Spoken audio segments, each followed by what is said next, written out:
आज एक लड़की जो कक्षा 8वीं की छात्रा होती है और वो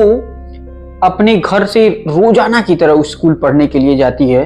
और इसी दरमियान उसका एक वीडियो पास के ही रहने वाले एक पड़ोसी के हाथ लग जाता है, जिसमें वो लड़की का अश्लील वीडियो जैसे ही वो व्यक्ति पाता है वो उस लड़की को अपने पास बुलाता है और पास बुलाने के बाद उससे कुछ गंदे तरीके का डिमांड रखने लगता है। आखिरकार जब ये लड़की उस वीडियो को देखती है तो ये समझ नहीं पाती कि ये क्या करे,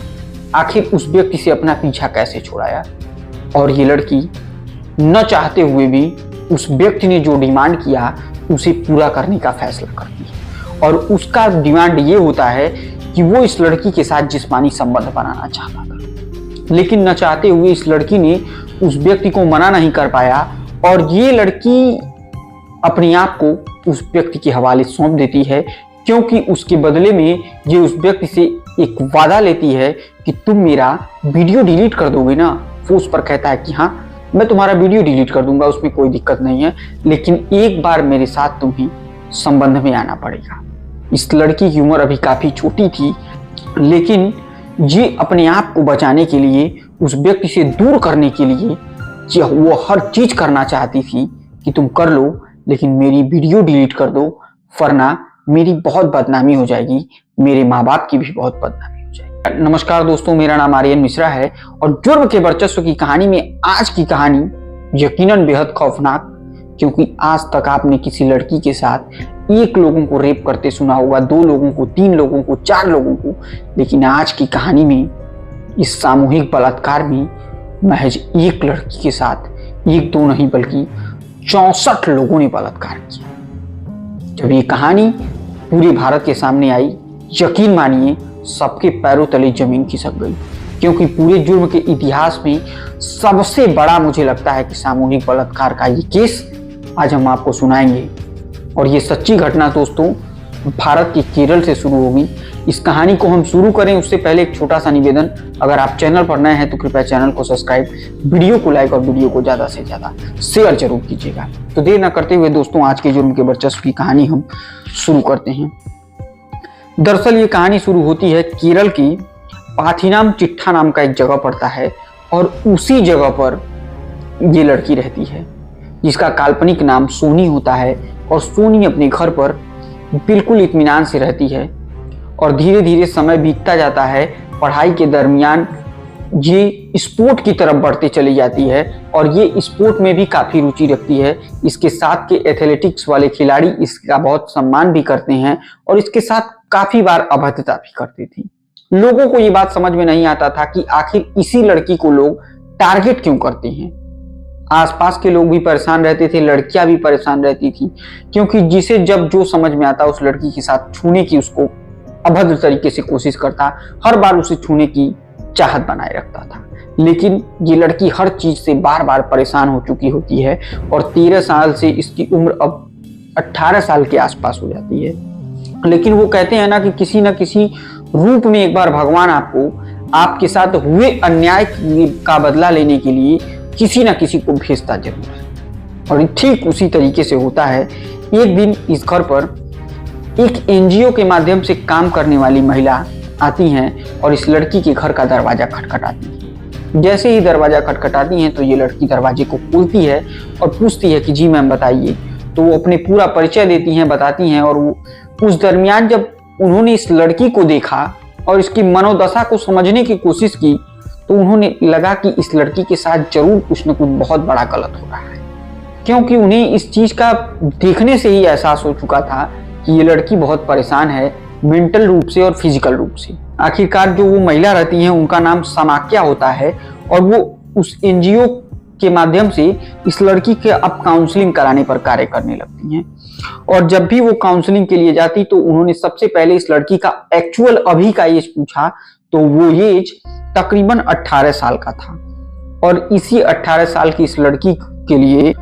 और वहाँ के नज़दीकी WSU होता है उसमें वो संपर्क करती हैं और उसके बाद महिला आयोग तक संपर्क करती हैं और इस लड़की को एक बेहतरीन से बेहतरीन चिकित्सा प्रोवाइड कराई जाए, यानी साइकियाट्रिस्ट के पास भेजा जाए, ताकि वहाँ पर इस लड़की के साथ क्या हुआ है, इसके साथ कौन सी ऐसी फिजिकल और मेंटल यातनाएं इसे मिल रही हैं उसकी जांच करने की कोशिश की जाए। आखिरकार इस लड़की को वहां से निकाल करके मनोचिकित्सक यानी साइकियाट्रिस्ट डॉक्टर के पास ले जाया जाता है और उस जगह पर इसकी जांच पड़ताल शुरू होती है। अब केरल के महिला आयोग को ये बात अभी तक पता थी कि कोई लड़की है जो मेंटली रूप से और शारीरिक रूप से बहुत डिस्टर्ब चल रही है और उससे संपर्क एक समाख्या नाम की एनजीओ चलाने वाली महिला से संपर्क हुआ है। अभी तक सिर्फ बात इतनी ही खुली थी। आखिरकार उस लड़की की काउंसलिंग चालू होती है। साइकियाट्रिस्ट उसके बारे में पूछना शुरू करता है, उसे समझाना शुरू करता है। तब जो एक कहानी निकल कर नई सामने आती है वो ये होती है कि जब उसकी उम्र 13 साल की थी और वो कक्षा 8वीं में पढ़ती थी तो उस समय उसका एक अश्लील वीडियो उसके पास के ही पड़ोसी को मिल जाता है और वो पड़ोसी जैसे ही वो वीडियो देखता है इसे अपने पास बुलाता है और इसको वो वीडियो दिखाता है और वीडियो दिखाने के बाद कहता है कि तुम्हें मेरे साथ संबंध बनाना पड़ेगा। आखिरकार ये 13 साल की लड़की उस समय इसे अपने भले बुरे का कोई पहचान नहीं था और ये उस दरिंदे के साथ संबंध बनाने के लिए तैयार हो जाती है महज इस चक्कर में कि वो अब इस वीडियो को डिलीट कर देगा। लेकिन ऐसा होता नहीं है। जैसे ही वो उससे संपर्क बनाता है तो अब उसे लगता है कि अगर वो इस वीडियो को डिलीट कर देगा तो ये दोबारा उससे मिलने नहीं। वो इस वीडियो को डिलीट नहीं करता है बल्कि वो अपने जानने वालों को शेयर करना शुरू करता है। अब जिस जिस व्यक्ति के पास वो व्यक्ति उस वीडियो को शेयर करते जाता वो लोग इस लड़की से संपर्क करना शुरू करते और ये फहरिस्त कुछ इस तरीके से चलती चली गई कि महज 18 यानी 5 सालों के अंदर तकरीबन 62 से 64 लोगों के पास वो वीडियो पहुंचती है और उन सारे लोगों ने इस लड़की के साथ जबरदस्ती संबंध बनाया। और इस लड़की ने भी जो किया शायद अगर ये पहले ही व्यक्ति पर विरोध की होती तो इस तरीके की बड़ी घटना अंजाम तक न हो पहुंच पाती और उसे 1-2 नहीं बल्कि 64 लोगों के साथ संबंध नहीं बनाने पड़ते। लेकिन उसने